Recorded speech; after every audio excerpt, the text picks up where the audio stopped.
नारी को चाहिए कि पति का सम्मान करे, पति के चरणों की से जो नारी अपने पति के चरण दबाती है उस घर में कभी भी लक्ष्मी की कमी नहीं होती। इसलिए आप अपने कई बार ना आजकल क्या होता है, पति पत्नी के रिश्ते बड़े कमज़ोर हो गए हैं। पत्नी आई पढ़ी लिखी, पति भी पढ़ा लिखा, पत्नी भी 50,000 रुपये महीना कमाती है, पति भी 50,000। एक दिन पति ने कहा सुनो जरा यहाँ आओ, जरा ये देखो तुमने ये गलती की, ये किया। अब कुछ उसको कह दिया उसके पति ने कि तुमने ये गलत किया है, ये ठीक कर लो, ऐसा कर लो। वो गुस्सा हो गई। ज़्यादा उपदेश मत दिया करो हमें, हम भी कम पढ़ी लिखी नहीं है, तुमसे ज़्यादा कमाती हैं।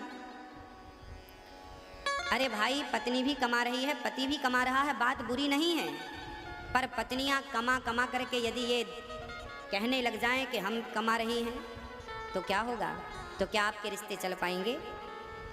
हाँ, दोनों कमाएं अच्छी बातें हैं, पर दोनों अपनी अपनी कमाई की एक दूसरे को अकड़ ना दिखाएं। कमाओ अच्छी बात है, अकड़ थोड़ी दिखानी है। रिश्तों में अकड़ ना हो, रिश्तों में अहंकार ना हो। पत्नी सोचती है मैं इनसे श्रेष्ठ हूँ, पति सोचता है मैं तुझसे बड़ा हूँ। ना, तुम दोनों में से कोई बड़ा छोटा नहीं है। साइकिल में 2 पहिए हैं, अब आप ही बता दो कौन सा जरूरी है और कौन सा जरूरी नहीं है। यदि आगे वाले पहिए की ज़रूरत है तो पीछे वाले की भी उतनी ही ज़रूरत है, और पीछे वाले की ज़रूरत है तो आगे वाले की भी उतनी ही। कोई 49 नहीं है और कोई 51 नहीं है, दोनों 50-50 हैं, बराबर बराबर। तो पति और पत्नी जीवन में जब बराबर का काम करते हैं और बराबर का सम्मान पाते हैं तो वो रिश्ते बहुत अच्छे होते हैं, वो गाड़ी बहुत लंबी जाती है।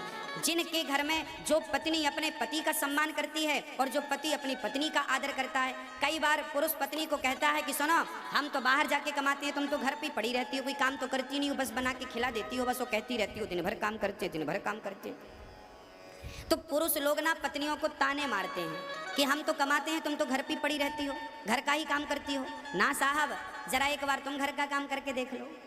जितना आवश्यक बाहर का काम करना है उतना ही आवश्यक घर का काम करना है। इसका तात्पर्य यह नहीं है कि आप बड़े हो गए क्योंकि आप तो पैसा कमाते हैं। इसका तात्पर्य यह नहीं कि पत्नी छोटी होगी क्योंकि वो घर की दाल रोटी बना रही है। ना, बाहर का काम यदि आवश्यक है तो घर के काम भी आवश्यक है। हाँ, आपके घर पे कोई आएगा तो आपसे ये नहीं पूछेगा साहब आपके बैंक में बैलेंस कितना है। जब कोई आएगा तो वो आपके घर आकर जब आएगा तो आपकी पत्नी उसे पानी पिलाएगी, चाय पिलाएगी, भोजन कराएगी। वो जाएगा तो कहेगा वाह, हम फलाने के घर गए थे, बड़ा सम्मान मिला हमें, बड़ा आदर मिला हमें। और ये आदर सम्मान बिना पत्नी के आप पुरुष कभी किसी को दे नहीं सकते। यदि आप किसी का आदर सम्मान घर पे करते हैं तो उसमें सहभागी आपकी पत्नी बराबर की होती है।